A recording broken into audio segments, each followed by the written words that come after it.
देखो कान्हा जी की उसमें आनंद ही आनंद है। अरे कैमरे वाले आज फोन करेगा कैसे करेगा? लो पंडित जी थोड़ा ही हो गया। कितना हौले से आई आ जाओ। वो मैं पवित्र ओम केशवाय नमः, ओम माधवाय नमः, ओम गोविंदाय नमः। हाँ सब आप 3 जन में बैठे हैं, देखेंगे सबसे मुझे 3 बजे टाइम दिया गया था। कितनी देर? 3 बजे का। चलो फिर भी जल्दी हो, फिर भी 10 मिनट जल्दी हूँ मैं। नहीं भाभी ने दामाद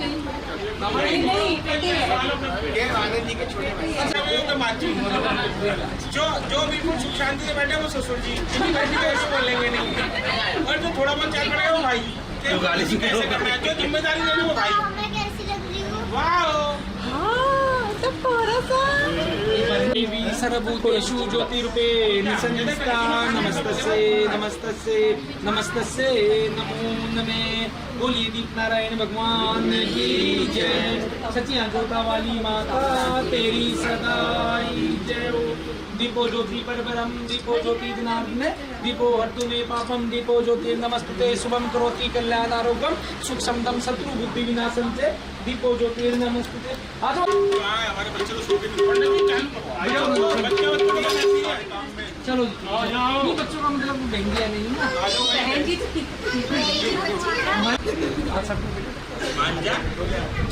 गुरु भगवान का ध्यान करेंगे। ओम गुरु ब्रह्मा गुरु विष्णु गुरु तस्मै श्री गुरुवे नमः।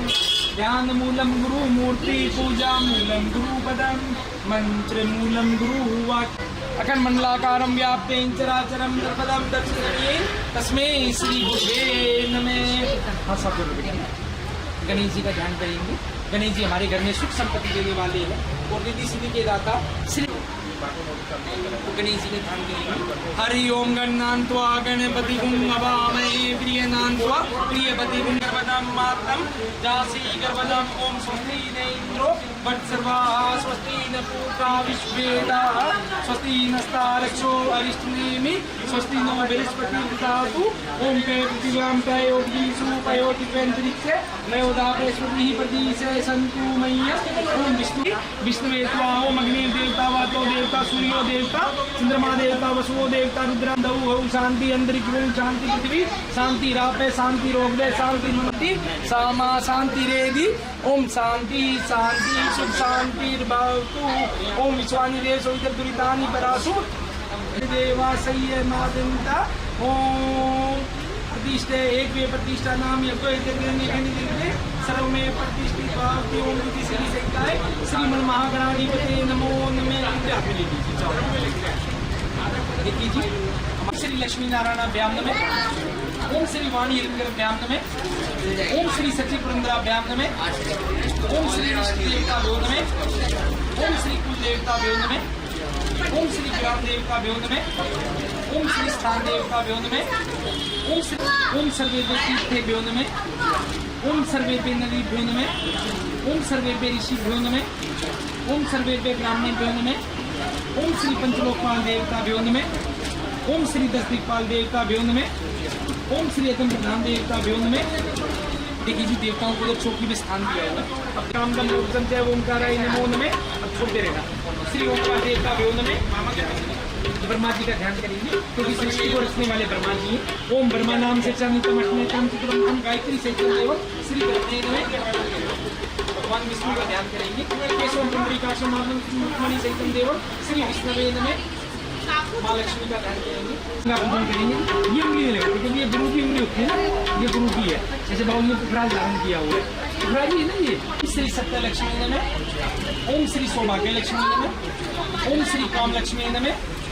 ओम श्री योग लक्ष्मी नमः। ओम श्री भोग लक्ष्मी नमः। ओम श्री अष्ट लक्ष्मी नमः। देखिए जी अपनी कुल देवी का ध्यान करेंगे।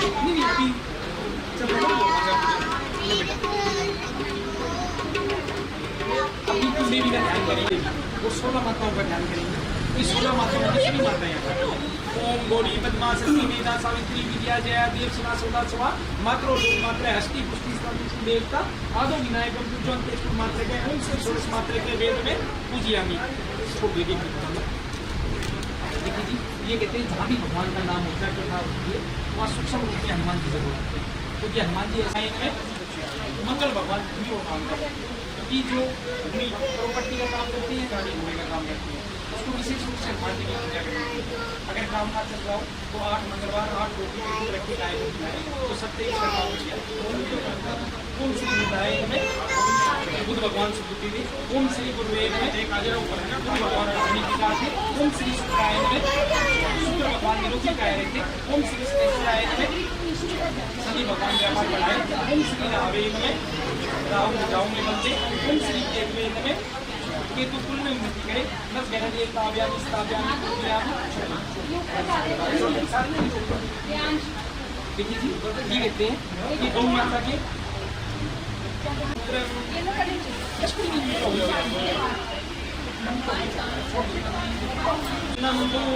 नम्बूतगणादिसेवितं कपितजम्बूफलचारुभक्षणम् उमासुतं शोकविनाशकारकं नमामि विघ्नेश्वरपादपङ्कजं। बोलिए गणेश भगवान की जय। विघ्नेश्वराय वरदाय सुरे प्रियाय लंबोदराय सकलाय जगद्धिताय नागाननाय सुप्रिय के विभूषिताय गौरी सुताय गणेश। अगर हमारे घर में कोई रिश्ता होगा तो हमारी पुत्री का आशीर्वाद, हमारे घर में जो भी कोई विवाह बंधन होता है वो और हमारे घर में हमारे कुल में जो उनकी संतान होती है वो हमारे पुत्र के आशीर्वाद। अगर हम गाड़ी घोड़ा कुछ खरीदते तो हमारे पुत्र का आशीर्वाद। और अगर हम कोई भी मकान दुकान प्लाट फ्लैट बंगला कोई मकान में सवाई सुनता है मित्र में नमो नमे। बोलिए मित्र भगवान की जय। एक सिक्का उठे उसका उसको सुने में किसी चार रोटी के बनेगी आप सब मेरे साथ बोलेंगे। नोट चला सकते हैं नहीं नोट अवेद सबको तस्मात कलसम पर पूछे थे क्या छोड़ वो मकाम पति करुणाए नमः। बोलिए भगवान की एक बार सब चंदन हो गया साथ फ्रेंड्स लगा श्री विष्णु अद्भुत में परमात्मा श्री पुराण पुष्पमाया श्री ब्राह्मण के बेरादे श्री स्मित पारा कृपे मंत्रे अष्टाविंश में कलियुगे कवि पतंजलि में दंडुदी पे वर्तन में आर्य वर्तांतर्गत परमाणु देश पुण्य क्षेत्र। पहले अपने फैक्ट्री गांव का नाम जो अपने गांव में अब जा रहे जो वर्तमान में आ गए वर्तमान सूत्र 2080 साल 1945 महामंगल मासे उत्तर मासे चैत्र मासे किस्म से नवमी तिथि बुधवार से शुक्ल समुद्री ग्रामों प्राप्ति कामना से व्यक्तम अमुक नाम का उच्चार अमुक गोत्र का उच्चार से अपने कौन बच्चों का मम्मी पापा घर को भी आपकी बेटे को जो भी नहीं कर रहे सबका नाम सह परिवार से कुटुंब से सुख शांति हेतु निरोगी काया हेतु राजद्वारे व्यापारे लाभार्थी निमित्त शांति हेतु ग्रह शांति हेतु विशेषतः सर्व मनोकामना से व्यक्त में। अब जो भी मन की मनोकामना सामने भगवान जी के आगे बनी होती है भगवान ने वाली मनोकामना निमित्त नाम का पूजन करते हैं। सर्व मनोकामना से व्यक्त में विशेषतः श्रीमद् भागवत तथा यजमान गौरी गणपति आदि देवता नाम सर्व देवी देवता नाम आप सब बोलेंगे पूजनम अर्चनम संकल्प अहम ओम जागृत मुझे दुनिया को विशुद्ध से देते हैं गुरुनम लोक काम को करते पर मेरी मदद में शिव शंकर समस्त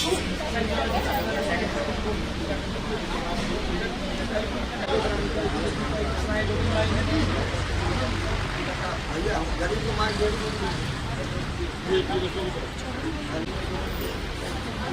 भैया एक आदमी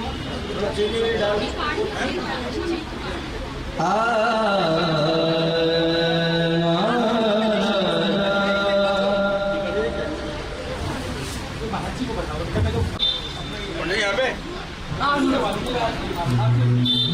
हाँ जी यही रखो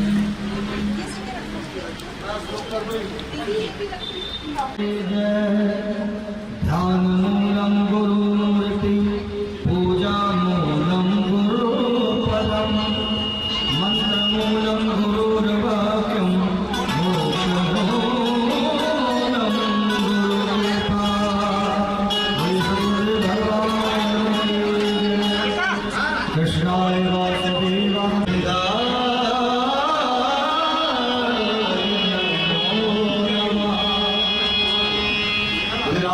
श्याम भगवान की जय, खाटू श्री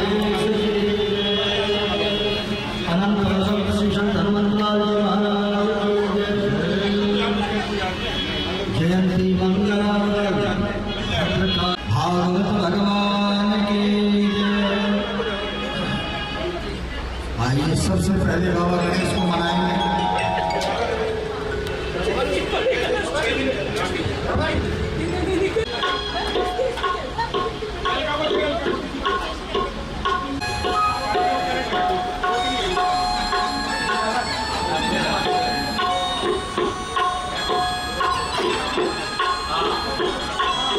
ये तो ठीक है लेवल दो ऊपर ऊपर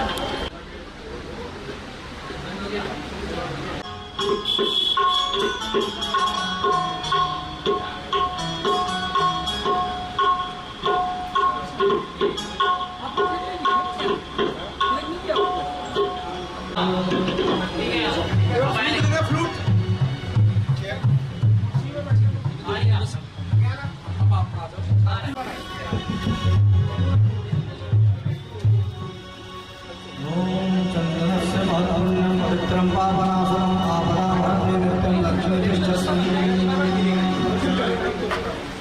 ओम गुरु ब्रह्मा तस्मै श्री गुरुवे नमः। व्यास भगवान की जय।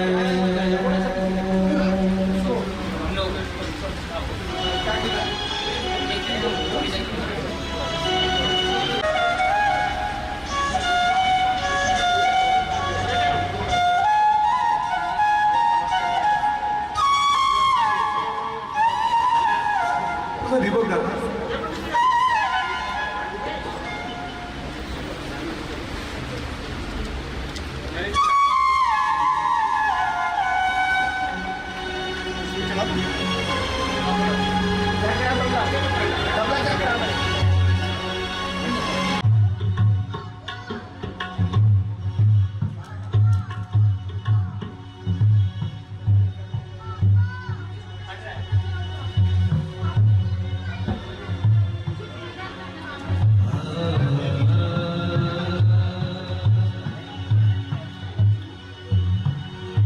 बोले गजानन महाराज की जय।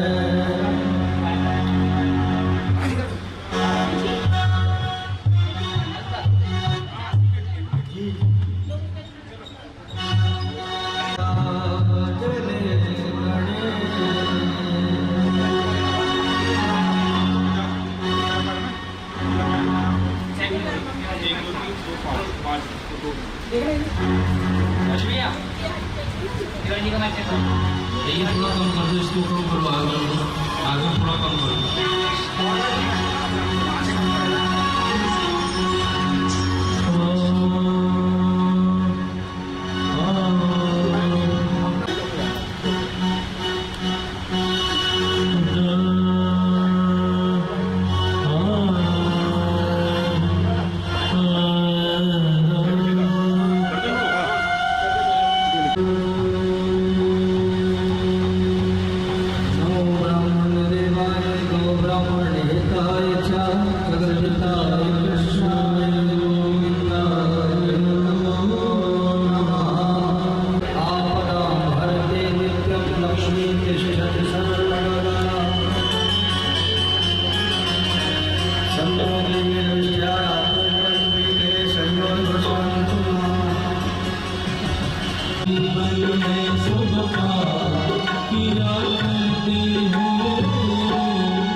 जब ठाकुर जी की आरती करें।